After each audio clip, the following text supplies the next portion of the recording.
Hello everyone, welcome to GK with GS. और आज के लेक्चर में मैं लेकर आया हूं आपके लिए जनरल अवेयरनेस के ऐसे क्वेश्चंस क्योंकि इस साल सबसे अधिक बार एग्जाम में पूछे गए हैं। तो वीडियो को बहुत ध्यान से देखिएगा क्योंकि हो सकता है कि इनमें से कोई क्वेश्चन आपके आने वाले एग्जाम में आपको अपने क्वेश्चन पेपर में देखने को मिल जाए।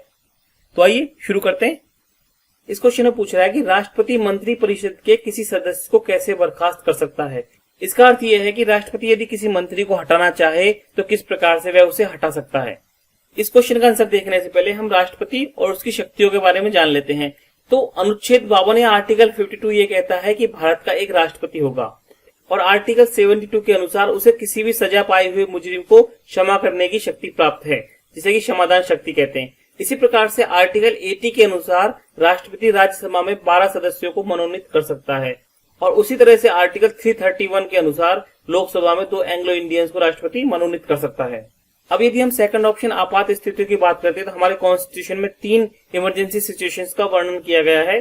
पहला है राष्ट्रीय आपातकाल या नेशनल इमरजेंसी। यदि देश में आंतरिक और बाहरी संकट उत्पन्न हो जाए तो आर्टिकल 352 के तहत राष्ट्रीय आपातकाल घोषित किया जा सकता है और आज तक भारत में 3 बार राष्ट्रीय आपातकाल घोषित किया जा चुका है। इसी तरह से दूसरी आपात स्थिति है राष्ट्रपति शासन, जो कि आर्टिकल 356 के तहत लगाया जाता है। यदि किसी राज्य में राजनीतिक संकट उत्पन्न हो जाता है तो वहां पर राष्ट्रपति शासन लगा दिया जाता है, जो कि आर्टिकल 356 के तहत लगाया जाता है। और तीसरी आपात स्थिति होती है वित्तीय आपात, जो कि आर्टिकल 360 के अनुसार लगाया जाता है और भारत में आज तक एक बार भी वित्तीय आपातकाल नहीं लगाया गया है। तो आप याद रखिएगा इन चीजों को। यहाँ पर याद करने के लिए आपके पास बहुत कुछ है और आप चाहे तो इन चीजों को नोट भी कर सकते हैं। अब चलते हैं थर्ड ऑप्शन की तरफ और हमारा थर्ड ऑप्शन है प्रधानमंत्री की सिफारिश पर। संविधान के आर्टिकल 74 के अनुसार राष्ट्रपति को सलाह देने के लिए और उसकी सहायता करने के लिए एक मंत्री परिषद का प्रावधान किया गया है और प्रधानमंत्री की अनुशंसा पर राष्ट्रपति किसी भी मंत्री को बर्खास्त करने के लिए विवश है। तो इस क्वेश्चन का राइट आंसर होगा option C. Option C is the right answer. प्रधानमंत्री की सिफारिश पर राष्ट्रपति किसी भी मंत्री परिषद के सदस्य को बर्खास्त कर सकता है। आइए नेक्स्ट क्वेश्चन पर चलते हैं एंड नेक्स्ट क्वेश्चन इज, इसे पूछ रहा है कि चालुक्य शासक पुलकेशिन द्वितीय से संबंधित शिलालेख कौन सा है। अब यदि हम इसके ऑप्शंस की बात करते हैं तो पहला ऑप्शन है मास्की। अब मास्की अभिलेख जो है वो अशोक से संबंधित है। किससे संबंधित है? अशोक से संबंधित है और अशोक के सभी अभिलेख प्राकृत भाषा में लिखे गए हैं। तो याद रखिएगा अशोक के जितने भी अभिलेख हमें प्राप्त हुए हैं वो सभी प्राकृत भाषा में हैं। और कई बार ये क्वेश्चन पूछ लिया जाता है कि अशोक के कितने अभिलेख प्राप्त हुए हैं, तो 33 अभिलेख अशोक के प्राप्त हुए हैं, 33 अभिलेख अशोक के प्राप्त हुए हैं। अब यदि हम नेक्स्ट ऑप्शन की बात करते हैं हाथी गुम्फा अभिलेख, तो हाथी गुम्फा अभिलेख जो है वो उड़ीसा में स्थित है। कहां पर स्थित है? उड़ीसा में स्थित है और इसका निर्माण करवाया था कलिंगराज खारवेल ने। खारवेल ने इसका निर्माण करवाया था और यह अभिलेख भी प्राकृत भाषा में लिखा हुआ है। अब यदि मैं आपको हाथी गुम्फा अभिलेख दिखाना चाहूँ तो पिक्चर के माध्यम से आप देख सकते हैं कि ये हाथी गुम्फा अभिलेख है जो कि उड़ीसा में स्थित है और इसका निर्माण किसने करवाया था? कलिंगराज खारवेल ने।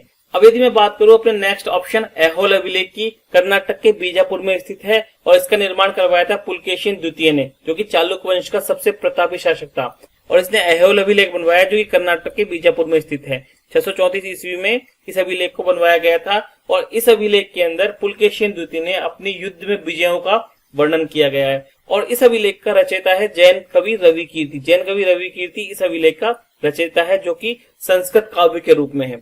अब यदि मैं आपको ऐहोल अभिलेख पिक्चर के माध्यम से दिखाना चाहूँ तो आप देख सकते हैं ये ऐहोल अभिलेख है। कई बार एक क्वेश्चन और बन जाता है कि हर्षवर्धन और पुलकेशिन द्वितीय के बीच में जो युद्ध लड़ा गया था उसका वर्णन किस अभिलेख से मिलता है, तो उसका वर्णन भी ऐहोल अभिलेख से मिलता है।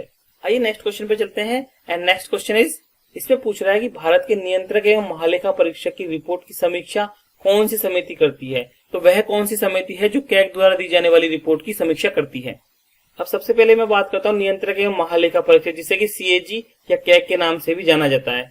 तो भारतीय संविधान के आर्टिकल 148 के अनुसार कैग की नियुक्ति का प्रावधान किया गया है। तो आप याद रखिएगा आर्टिकल 148 के तहत कैग की नियुक्ति का प्रावधान किया गया है और कैग प्रमुख का कार्यकाल होता है 6 वर्ष या 65 वर्ष की आयु जो भी पहले हो वह उसका कार्यकाल होता है। अब दूसरी बात सामने आती है कि सीएजी का कार्य क्या होता है।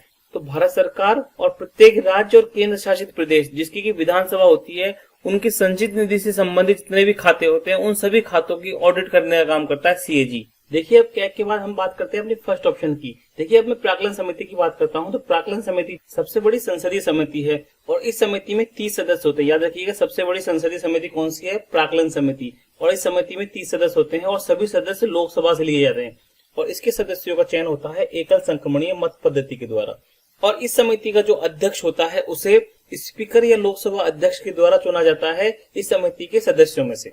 इस समिति का गठन किया गया था 1950 में तत्कालीन वित्त मंत्री जॉन मथाई की सिफारिश के आधार पर प्राक्कलन समिति का गठन किया गया था। तो आप याद रखिएगा इस चीज को। तो हमारा नेक्स्ट ऑप्शन है कार्य मंत्रणा समिति। तो दोनों सदनों की अपनी अपनी कार्य मंत्रणा समिति होती है, जिसका गठन लोकसभा के अध्यक्ष और राज्यसभा के उपसभापति अपने विवेक के अनुसार करते हैं और वे ही इन समितियों के पदेन अध्यक्ष या सभापति होते हैं। तो यानी लोकसभा का जो अध्यक्ष होता है और राज्यसभा का उपसभापति होता है वो कार्य मंत्रणा समिति का अध्यक्ष होता है। अब यदि मैं बात करूं अपने थर्ड ऑप्शन लोक लेखा समिति की, तो लोक लेखा समिति जो है संसद की सबसे पुरानी समिति है और इसका गठन सबसे पहले 1921 में किया गया था। कब किया गया था? 1921 में इस समिति का गठन किया गया था। इस समिति में कुल सदस्य 22 होते हैं, 22 कुल सदस्य होते हैं, जिनमें से 15 लोकसभा से लिए जाते हैं और 7 सदस्य राज्यसभा से लिए जाते हैं। और इस समिति को लघु लोकसभा कहा जाता है। वेरी इंपॉर्टेंट क्वेश्चन है, वेरी इंपॉर्टेंट क्वेश्चन है। लघु लोकसभा किसे कहा जाता है? तो लोक लेखा समिति को लघु लोकसभा कहा जाता है। कई बार एग्जाम में पूछा गया क्वेश्चन है ये। और इस समिति का मुख्य कार्य है कि कैग के द्वारा जो रिपोर्ट प्रस्तुत की जाती है उस रिपोर्ट की समीक्षा करना। तो हमारे इस क्वेश्चन का आंसर भी यही है, option C. Option C is the right answer. आइए नेक्स्ट क्वेश्चन पे चलते हैं। एंड नेक्स्ट वन इज निम्न का मिलान कीजिए। तो हमें इसके अंदर मिलान करना है। देखिए इस क्वेश्चन का आंसर हम इस तरह से निकाल सकते हैं कि उष्णकटिबंधीय वन जो पाए जाते हैं वो पाए जाते हैं साइलेंट वैली में। तो फर्स्ट का ऑप्शन हो जाएगा फोर्थ। तो उष्णकटिबंधीय वन पाए जाते हैं साइलेंट वैली के अंदर। इसी प्रकार से यदि हम शंकु वनों की बात करें तो शंकु वन जो है हिमाचल प्रदेश में पाए जाते हैं। इसी तरह से यदि मैं बात करूं कच्छ वनस्पति की, तो कच्छ वनस्पति जो है वो सुंदरवन के अंदर पाई जाती है, सुंदरवन। और यदि इसी तरह से हम फोर्थ ऑप्शन की बात करते हैं पतझड़ वन, तो पतझड़ वन हमारे पाए जाते हैं राजस्थान के अंदर। और यदि इसका आंसर हम देखें तो इस तरह से बन जाएगा। आप चाहें तो इसे नोट कर सकते हैं क्योंकि काफी इंपॉर्टेंट क्वेश्चन है और लगभग एग्जाम में ये क्वेश्चन पूछ लिया जाता है। उष्णकटिबंधीय वन साइलेंट वैली में, शंकुवन हिमाचल प्रदेश में, कच्छ वनस्पति सुंदरवन में और पतझड़ वन राजस्थान में। आइए नेक्स्ट चलते हैं। एंड नेक्स्ट वन इज, देखिए इस क्वेश्चन में पूछ रहा है कि सौर मंडल के दूसरे सबसे बड़े ग्रह का द्रव्यमान घनत्व क्या है। द्रव्यमान घनत्व पूछ रहा है दूसरे सबसे बड़े ग्रह का। तो सबसे पहले ये बात आती है कि हमारे सौर मंडल का सबसे बड़ा ग्रह कौन सा है। तो जुपिटर जो है, जिसे कि हम बृहस्पति कहते हैं, हमारे सौर मंडल का सबसे बड़ा ग्रह है। अब दूसरे नंबर पर कौन सा है? तो सैटर्न, जिसे कि हम शनि कहते हैं, वो दूसरा सबसे बड़ा ग्रह है। तो सैटर्न या शनि का जो द्रव्यमान घनत्व है वो बहुत ही कम होता है। तो इसका आंसर होगा ऑप्शन ए, बहुत कम। तो सैटर्न का द्रव्यमान घनत्व इतना कम होता है कि यदि उसे पानी में डाल दिया जाए, सैटर्न पानी के ऊपर तैरने लगेगा। तो इस क्वेश्चन का आंसर होगा ऑप्शन ए। देखिए अब यदि हम जुपिटर और सैटर्न के बारे में बात करते हैं तो जुपिटर को मैंने बता चुका हूं कि सबसे बड़ा ग्रह है और शनि है, जो शनि या सैटर्न जो है वो दूसरे नंबर पर आता है। शनि का द्रव्यमान घनत्व इतना कम है कि ये पानी में भी तैर सकता है। आप पिक्चर के माध्यम से भी देख सकते हैं शनि ग्रह या सैटर्न ग्रह इस तरह का हमें दिखाई देता है। देखिए कई बार एक क्वेश्चन बनता है कि सबसे अधिक उपग्रह वाला ग्रह कौन सा है। तो शनि ग्रह के उपग्रह सबसे अधिक है। पहले बृहस्पति के उपग्रह सबसे अधिक हुआ करते थे, परंतु अब शनि ग्रह के उपग्रह जो है वो सबसे अधिक है। अब यदि हम शनि के सबसे बड़े उपग्रह की बात करते हैं तो टाइटन जो है शनि का सबसे बड़ा उपग्रह है और हमारे सौरमंडल का दूसरा सबसे बड़ा उपग्रह है टाइटन, जो कि शनि ग्रह का है। इसी प्रकार से गैनीमेड जो है वो सबसे बड़ा उपग्रह है बृहस्पति का। तो आपको याद करने के लिए यहाँ पर कई क्वेश्चन बन जाते हैं, तो आप याद रखिएगा इन चीजों को। आइए नेक्स्ट क्वेश्चन पे चलते हैं। And next one is, wheeler द्वीप का नया नाम क्या है। व्हीलर द्वीप का नाम पूछा गया है कि व्हीलर द्वीप का नया नाम क्या है। And the right answer is option B, Abdul Kalam द्वीप। अब यदि मैं व्हीलर द्वीप की बात करता हूं तो व्हीलर द्वीप जो है उड़ीसा से 10 किलोमीटर दूर बंगाल की खाड़ी में स्थित है। याद रखिएगा बंगाल की खाड़ी में स्थित है। और कहां पर है ये? उड़ीसा से 10 किलोमीटर दूर। अब्दुल कलाम जिन्हें कि हमारे सबसे प्रिय राष्ट्रपति के रूप में जाना जाता है, तो उड़ीसा सरकार ने 2005 में इस द्वीप का नाम बदलकर अब्दुल कलाम द्वीप रख दिया था। तो आप याद रखिएगा व्हीलर द्वीप को अब्दुल कलाम द्वीप कहा जाता है। और यदि ये क्वेश्चन आता है कि हमारे सबसे प्रिय राष्ट्रपति कौन से कहलाते हैं, तो अब्दुल कलाम जो है वो सबसे प्रिय राष्ट्रपति के रूप में इन्हें जाना जाता है। अब यदि मैं बात करूं हमारे फर्स्ट ऑप्शन विक्रम साराभाई की, तो विक्रम साराभाई जो है हमारे एक बहुत ही फेमस अंतरिक्ष वैज्ञानिक थे और विक्रम साराभाई के नाम पर ही इसरो ने अपने अंतरिक्ष केंद्र का नाम विक्रम साराभाई अंतरिक्ष केंद्र रखा है, जो कि इसरो का सबसे बड़ा और सबसे महत्वपूर्ण अंतरिक्ष केंद्र है। और यह है तिरुवनंतपुरम में स्थित है। याद रखिएगा तिरुवनंतपुरम में स्थित है विक्रम साराभाई अंतरिक्ष केंद्र।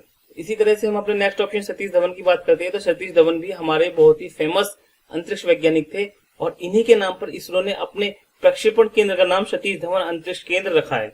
और यह आंध्र प्रदेश के श्रीहरिकोटा में स्थित है। आपने नाम सुना होगा कि सतीश धवन अंतरिक्ष केंद्र कहां पर स्थित है? आंध्र प्रदेश के श्रीहरिकोटा में ये स्थित है। इसी प्रकार से नेक्स्ट ऑप्शन की मैं बात करता हूँ सीवी रमन। सीवी रमन जो है इन्होंने रमन प्रभाव की खोज की थी 1928 में।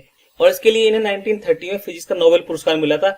सीवी रमन जो है पहले भारतीय और पहले एशियन थे फिजिक्स में नोबेल पुरस्कार जीतने वाले, और इन्होंने 28 फरवरी 1928 को रमन प्रभाव की खोज की थी, और इसी कारण से हम 28 फरवरी को नेशनल साइंस डे के रूप में मनाते हैं। तो हमारे इस क्वेश्चन का आंसर है ऑप्शन बी, अब्दुल कलाम जी। आइए नेक्स्ट क्वेश्चन पर चलते हैं। एंड नेक्स्ट वन इज, इसमें ये पूछ रहा है कि संविधान के कौन से आर्टिकल में ग्राम पंचायतों के गठन का उल्लेख किया गया है।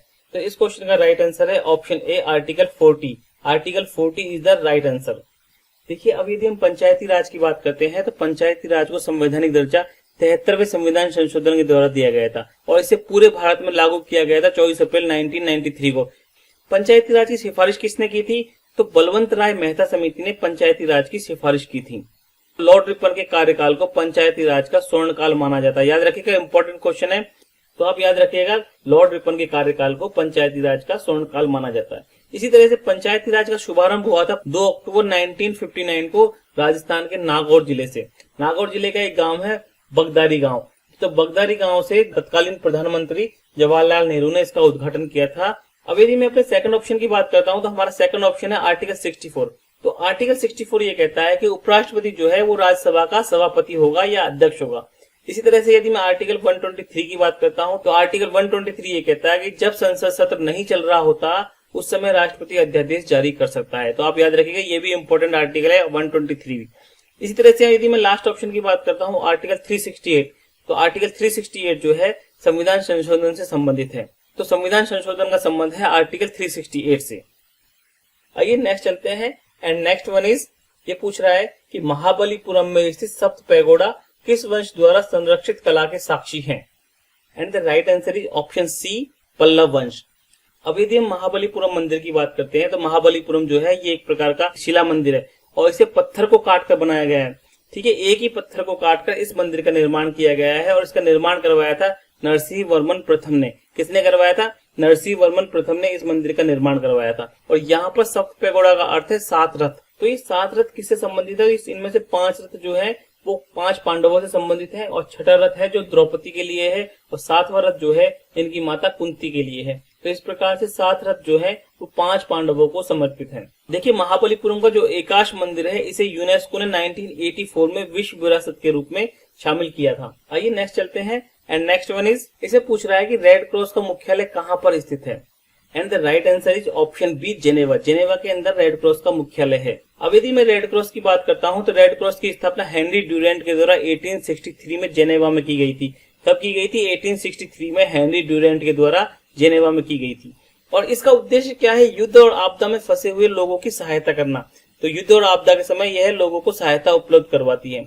प्रतिवर्ष ये हर साल 8 मई को रेड क्रॉस दिवस मनाया जाता है। रेड क्रॉस दिवस कब मनाया जाता है? कई बार क्वेश्चन आता है, तो 8 मई को रेड क्रॉस दिवस मनाया जाता है। यदि आप रेड क्रॉस के फ्लैग को देखना चाहें तो इस प्रकार का रेड क्रॉस का फ्लैग है।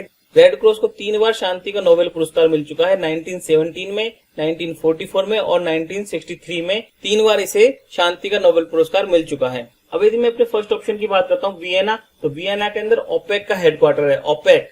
ओपेक की फुल फॉर्म होती है organisation of petroleum exporting countries, OPEC, OPCE. इसकी स्थापना हुई थी 1960 में। इसी तरह से यदि मैं बात करता हूँ थर्ड ऑप्शन लंदन की, तो लंदन के अंदर एमनेस्टी इंटरनेशनल का हेडक्वार्टर है, और एमनेस्टी इंटरनेशनल जो है एक ह्यूमन राइट ऑर्गेनाइजेशन है, और इसकी स्थापना की गई थी 1961 में।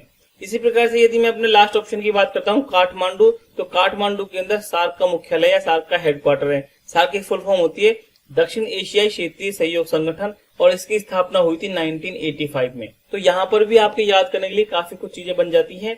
तो आइए नेक्स्ट चलते हैं। And next one is, Virupaksha मंदिर का निर्माण किसने करवाया था?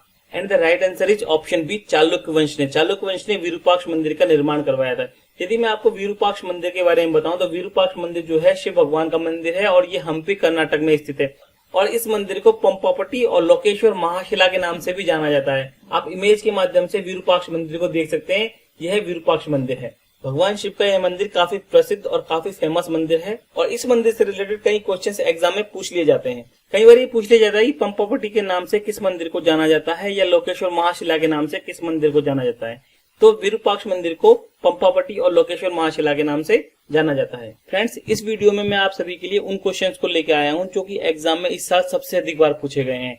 और साथ ही उनसे जुड़े हुए फैक्ट भी मैंने आपको बताए हैं और मुझे पूरी उम्मीद है कि इस वीडियो से आपको बहुत कुछ सीखने को मिला होगा। यदि आपको ये वीडियो पसंद आया हो तो इसे लाइक करें और हमारे चैनल को सब्सक्राइब करें। तो आइए इसी तरह के इंपॉर्टेंट क्वेश्चंस के साथ मिलते हैं अपने अगले वीडियो में। तब तक जय भारत, जय हिंद।